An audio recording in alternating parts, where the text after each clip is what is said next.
All right, hello everybody. My name is Nicola Hähnle.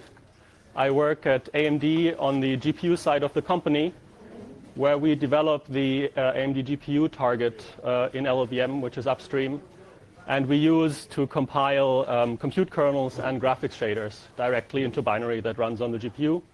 But this talk is not about that. This talk is about TableGen, which is the domain-specific language that is used in part to build LLVM itself. Now, my own personal history with TableGen is probably fairly standard initially. I mean, I started working on the back end, and you just have to use it at some point. I copied and pasted stuff. And then last year, there was something that I worked on in our back end that really ran into the limitations of the TableGen front end, like ran into weird errors, crashes, and so on. So I dug in more deeply, and in part, this talk is my attempt to spread some of the knowledge that I gained while looking deeply into TableGen, fixing some of these problems that I encountered. So the agenda is, brief overview of what is TableGen, where it is used very roughly, and then really look at what are the features of the TableGen language, what can you do with it. Maybe you'll learn about some interesting patterns that you can use in your own TableGen sources. And depending on how time permits, at the end I want to take a bit of a more deep dive into one of the more advanced uses of TableGen language features in our backend. The nature of this talk is such that you may have questions that it makes sense to ask right then and there, so don't hesitate to do that when it makes sense. All right, so what is TableGen? So TableGen is a tool, LLVM-TableGen, into which you can feed a TableGen source, like the example you see on the left-hand side, and it spits you out some automatically generated C++ code that you then include in your handwritten C++ code. It is used for all sorts of things in backends, so for example, machine instruction descriptions, register descriptions, scheduling properties of the microarchitectures of the machines that you're targeting. It automatically generates bytecode for instruction selection, assembly parsers and emitters, disassemblers, etc. And it all does this based on these kind of sources that you see here in this example. It just the definition of 4 machine instructions that we have in our backends, scalar, bitwise, and or in 32 and 64 bits. Okay. So I said it's one tool, LLVM-TableGen. That's a bit of a lie. I know actually of 2 TableGen tools, one in LLVM and one in Clang. They use the same front end, which is just a library that is reusable, part of LLVM. And they have different backends, for different purposes. So in general, the flow of what TableGen does is it reads your TableGen sources. The front end parses it, does some evaluation on it, and produces a big list of record definitions, which I'll show you later. And then the backends, they don't care about the original source anymore. They just look at this set of records. They maybe filter them to look at only the records that they are interested in, which depends on the backend, interpret what is in those records, and then use that to generate the purpose-specific auto-generated C++. You specify the backend that you want to use on the TableGen command line, and if you don't specify any, then it'll just dump all the record definitions.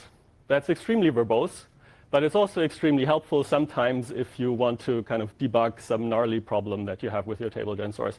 So if there is only one lesson to take away from this talk, it should actually be this, that if you're running into problems with TableGen, don't be afraid to just dump all the records and use, regex searches in what you get to figure out in detail what's going on. But usually you don't invoke TableGen yourself. You let CMake do it. It's all integrated.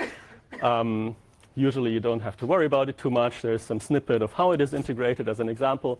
The one lesson that you should take away from this is that there is this setting, LLVM optimized TableGen, which you should absolutely use in debug builds, because even if you do a debug build of LLVM, usually you don't want a debug build of TableGen, right? So optimize that. It helps your build times.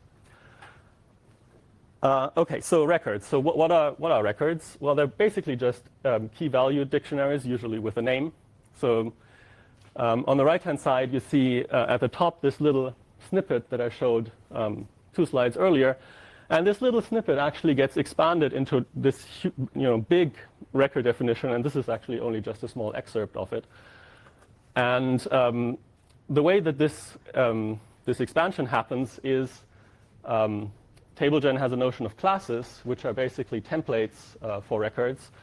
So at the top, you see this, S and B32 colon SOP232. SOP232 is a class, TableGen class, which is defined in our backend's TableGen sources, which then in itself, derives from other classes.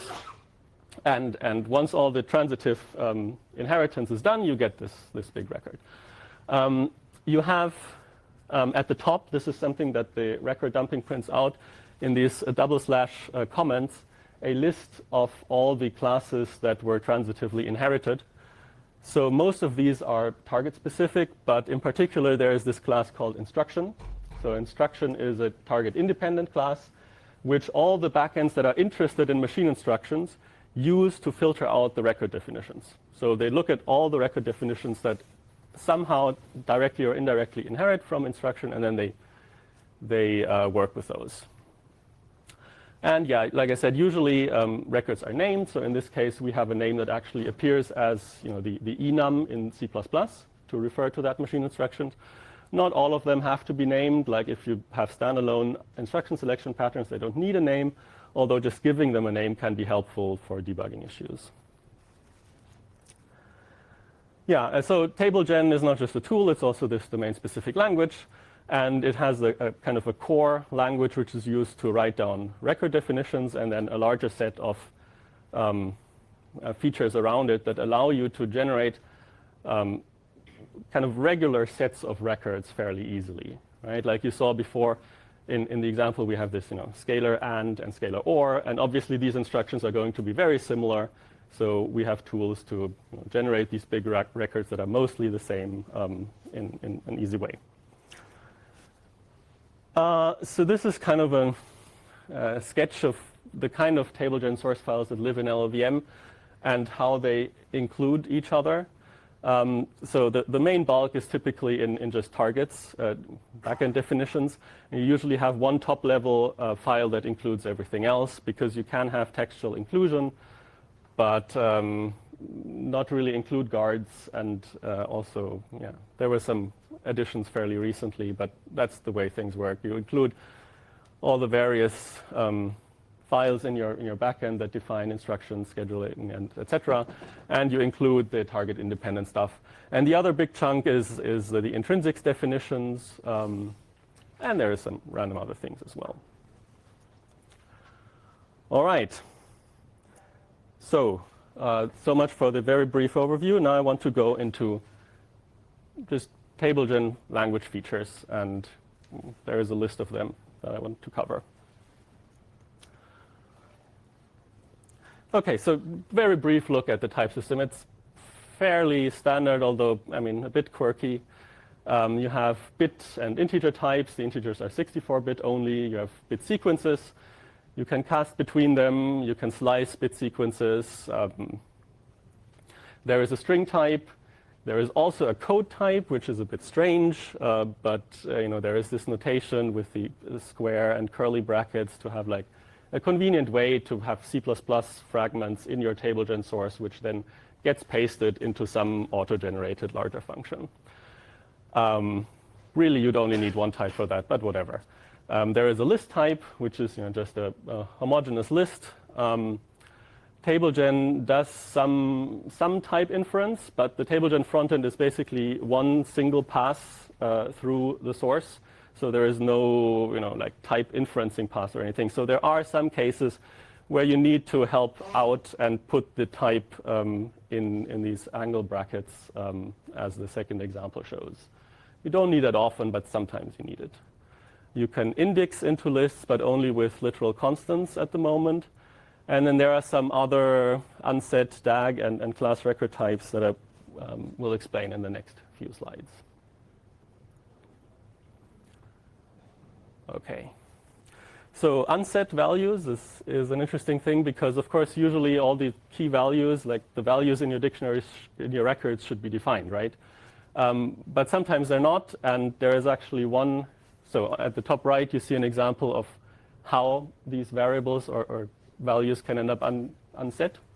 Both of them are unset in the same way, one explicitly with the question mark, the other implicitly. But there is one nice application having to do with instruction encoding for having unset values on purpose. So what you see on the left-hand side is just a short extract of the TableGen source of our backend, which defines one encoding type. Right? So 32-bit instructions, and it's the enc32. It has this inst variable, which is a placeholder for the 32 bits of the instruction. And then there is an encoding called vinterp, which defines the fields of the encoding. Right? You see that the top, so the bits 31 to 26, they're assigned to a constant value. Right? That's what defines this encoding class. And then other bits out of these 32 are parceled out to variables that are defined at the top, like the vdest, which is just undefined, or the op, which is the opcode, which is actually passed in as a kind of a template argument to this vinterp class. And on the right-hand side, you see one of the machine instructions, or the record corresponding to it, that uses this encoding. And you see that now this inst field with its 32 bits has been expanded. So there should be 8 entries in each row there. And you see that, for example, in blue, the 2 bits that correspond to the opcode have been filled in to 0, 0. But a lot of the other bits actually still refer to these fields like vdest, vsource, etc., which are just unset bit sequences. And the whole machinery for instruction encoding and disassembly is built based on these relations. So the relations of which fields, defining registers, etc., are where is read out of this. And it's also tied to, you see there, the DAG out operand list, for example. It mentions the name vdest, which is matched to the variable name vdest to tie the representation of operands in your machine instruction to the encoding. Then there is the DAG type. So it's called DAG, like directed acyclic graph, because it's used in instruction selection. But I think the best way to think about it is really that it's a kind of S expression where you have an operator and then a list of arguments, except that each of the arguments can optionally also be assigned a name. It's a convenient way of having heterogeneous nested structures. And like I said, mostly it's used for instruction selection patterns. So there's an example down here, also from our backend. The first row in there describes a pattern that is looked for in the selection DAG. And the row below is the machine instruction that should be generated for that pattern. And so on the top row, you see the inner thing is a bitwise XOR that is used once. XOR is something that is named source 0 with a constant. This is then converted or interpreted as a 16-bit float and converted to a 32-bit float. And it so happens if you XOR that value to a 16-bit float, well, it flips the sign bit, right?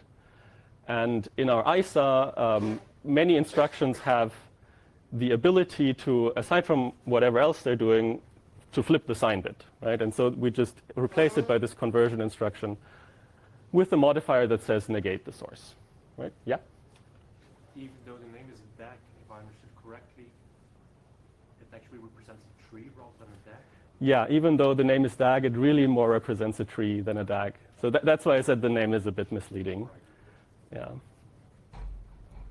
I mean, you can't really express a DAG in the source language with this syntax. All right. And then, of course, there's classes, right? As I already said, classes are basically templates for records.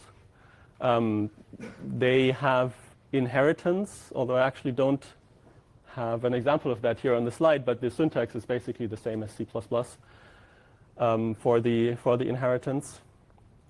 And So on the right-hand side, right, in the example above, you see some source that's not taken from anything real. That's just a random example.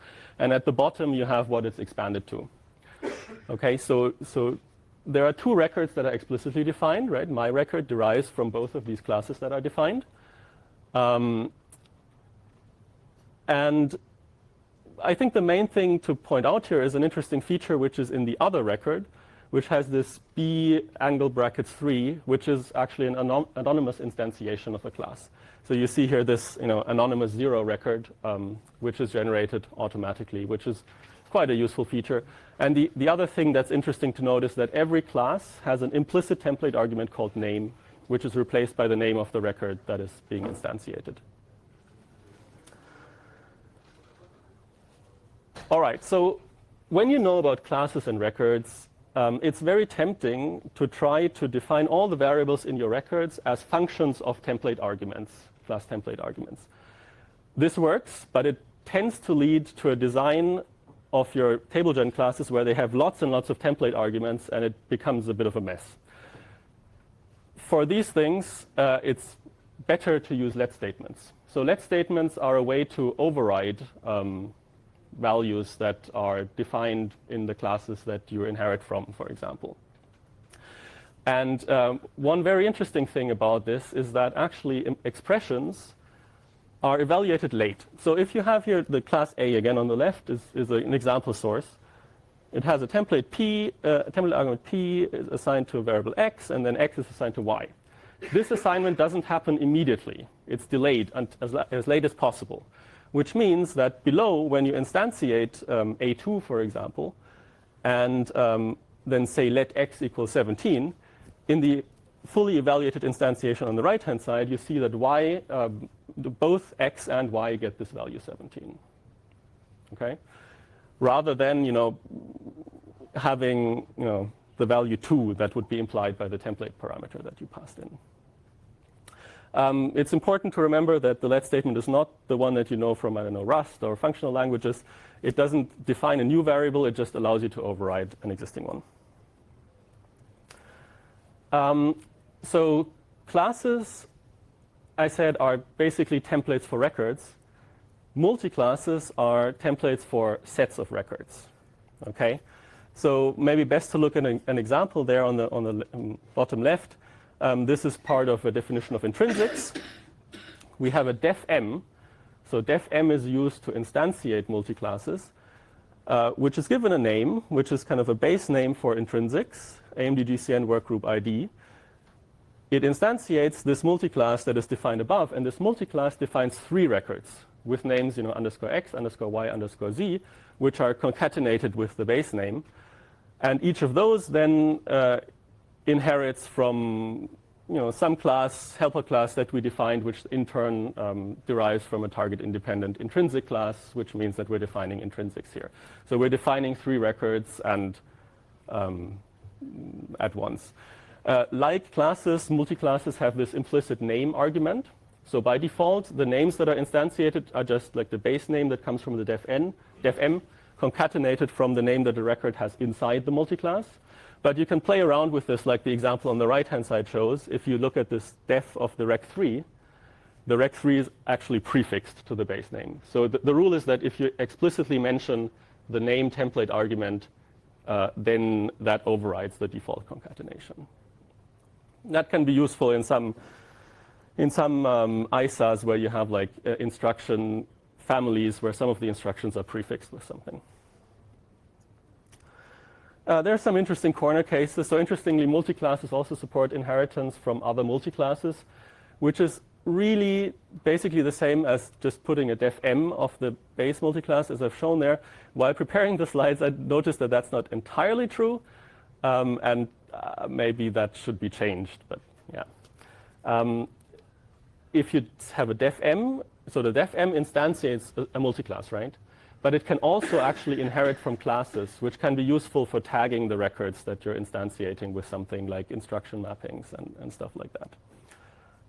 But it cannot have a body, so if you want to override anything that is, any variable that is defined in the records that you instantiate, you need to use global let statements. Okay, so multiclass is one way of generating many regular records. There is another way of doing that, which is for each. And for each is, yeah, it's a for each loop. Like you loop over a list or a range of integers. So there is nothing too special about it. In case I haven't mentioned it here in the example at the top, you know, the hash is a concatenation operator, string concatenation. It's good to know. And there's also this exclamation mark add, which is a built-in function to add integers. You know, this is just part of the encoding of the register in the ISA. One interesting thing about for each is that you can abuse it as an if statement. So this is an example from our backend as well. So we have a family of instructions that we call just VOP1 instructions, and they have multiple incarnations, right? They have the basic E32 VOP1. There is an extended 64-bit encoding. There's something that has a feature called SDWA for all of them. But then for some of them, there is also an incarnation that uses a feature called DPP. And now, if you have a class of instructions that is regular in that way, except for this one thing, you have multiple options for realizing that in TableGen, right? One way would be to just have different multiclasses, right? Multiclass for VOP1 with and multiclass for VOP1 without. The problem is, with this kind of approach, that you can easily get a combinatorial explosion of multiclasses. So what we do here instead is this, this if statement, basically. So we have this notion of a VOP profile, which is passed as a template argument to the multiclass. And it has a bit that tells us whether the instruction should have this DPP or not. And then there is an interesting pattern here, which is basically using TableGen classes as functions. Right? This bool to list class, it takes this bit value as an argument, and then it has a variable called ret, which is the return value of the function that we're defining. And you know, if the bit is 0, then we return an empty list, which means that the for each will not do nothing, or we return a one-element list, and the for each will do something. So that's a pattern that we use quite extensively, and it's quite useful. Yeah, for each versus multiclass, both of them serve kind of similar purposes. I would say that multiclass is more idiomatic for TableGen, and it's often easier to reuse, but for each has some programmability advantages, so both have their place, and you know, use them as it makes sense. Another kind of niche feature is the def set, which, as the example on the top right shows you, allows you to capture all the records that are defined inside, you know, the outer curly braces into a list that you can then later reference and use in a for each, for example, to iterate over them. We use this in AMD GPU to define for these intrinsics that are up there a generic table. So generic table is generic searchable tables is one backend that is a fairly versatile way of exporting data out of TableGen without writing your own custom backend. So what's happening here is that we just define a generic table, and you really should think of it as like a database table, which is called resource intrinsics. The fields are listed there, you know, 3 fields. The rows of the table come from records that are derived from the given filter class. And TableGen, the searchable tables backend, will give you a function which you pass in a key of your choice, and it will search the table and, you know, produce the corresponding struct if it exists. And you can actually also define multiple keys over generic tables, which is nice for mapping from, you know, between 2 things, back and forth in both directions. So here we use the for each based on lists that we previously captured to define the rows of this table. And now, again, you might ask, so def set is really a niche feature. And even though I added it myself, I have to say that it's not very idiomatic for TableGen. In most cases, you'll probably want to instead use like multi-classes or possibly heterogeneous multi-classes where you define maybe some intrinsics, some machine instructions, and then some other class, maybe for those tables at the same time. But in this particular case, so something interesting happens, right? Because the intrinsics are defined in target-independent TableGen sources, which are included by all backends, by all targets, right? And they have to be defined there because it's a global enum that is the same for all targets. It's not target-specific. But the table, like if we were to define the table in the same place, then every target would get this table, which is really specific to our backend, right? That doesn't make sense. So instead, we do this separation using the defset feature. We already saw one built-in function, this !add. There are a whole bunch of others. The most interesting ones are probably the casts. So you are able to cast between strings and records, actually, which means that if you cast a record to a string, it gives you the name. If you cast a string to a record, then it looks for a record of that name and gives it back to you if it has been defined previously in the source file. And then, so there's for each, which is basically a map function, is what it would be called in like Haskell or something. And there is a left fold, which is also nice to have. All right. So this is what we went over. We went over most of the stuff. Now I said we could maybe do a deep dive into some more advanced application of TableGen if we have the time. We don't have that much time anymore, so I wonder which part might be best to show. So we have this very complex family of intrinsics for image operations in our backend, right? There's a lot of orthogonality here where part of these image instructions is the dimensionality of the image, right? If it's 1D, 2D array, 2D. And then the arguments of the intrinsic depends on that dimensionality, of course. It's either only an S coordinate, or it's an S and a T and a slice in the array, or it's just an S and T, etc. You may have this .d, which stands for partial derivatives, in which case you have all these green, ds over dh, dt over dh, which are partial derivatives of coordinates with respect to screen coordinates. And this really large number of intrinsics we want to define some way.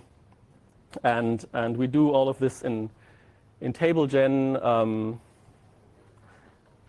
So you get code like this, which at the bottom left, you see it defines the notion of a 2D array dimensionality of an image.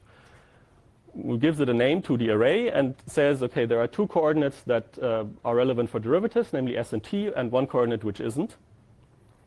And then in this class that we define above, we define a variable gradient args, which is the list of gradient arguments for intrinsics that need them, which are defined basically using function calls, right? We first iterate over the given coordinate names and use string concatenations to define these names, ds, dh, etc.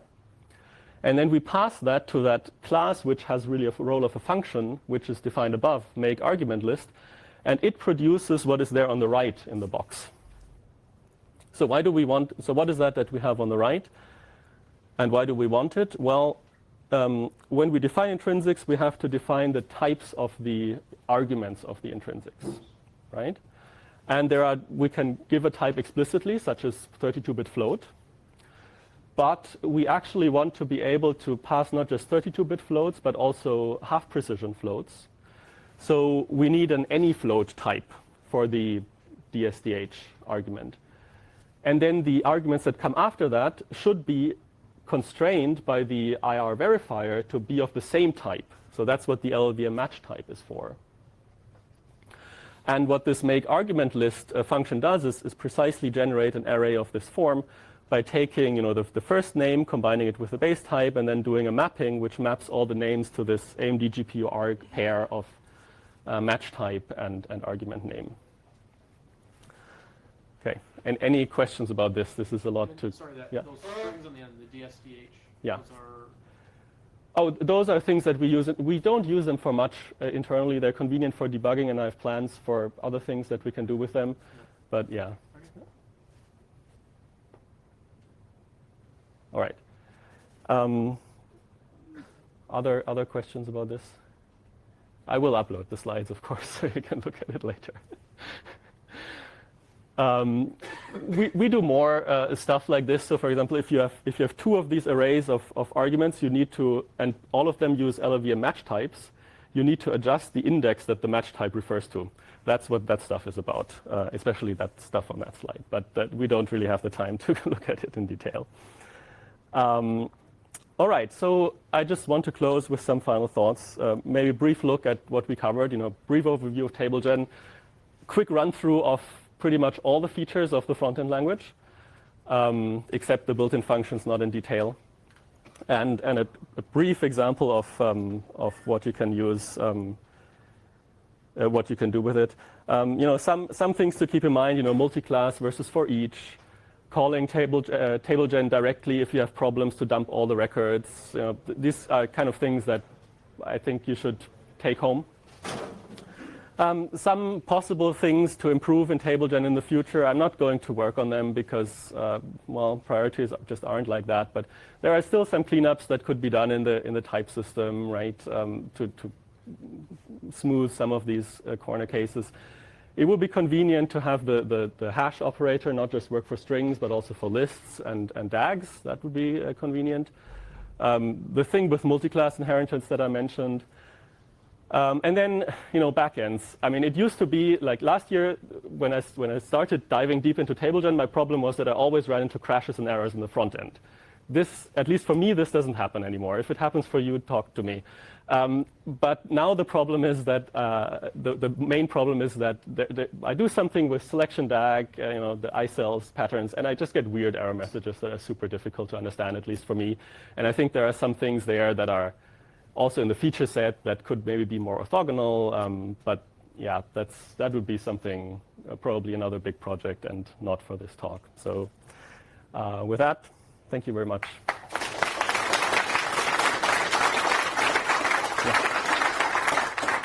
Thank you so much for this talk. I found it immediately useful, and I know what I need to do to go debug some issues I'm facing right now. So, Thank you. You mentioned dumping, invoking TableGen itself. So Yeah. given a TD file, you can just invoke TableGen on it to dump pre-processed kind of just record definitions. And then is there a way to go from that to then dump the C++ that gets submitted? Okay, so the question is, can you, I said you can run TableGen itself to, so you can dump the records. Can you then go from there to the, The generated include file. to the generated include? So of course you can go to the generated include files directly by just invoking the backend directly. Yeah.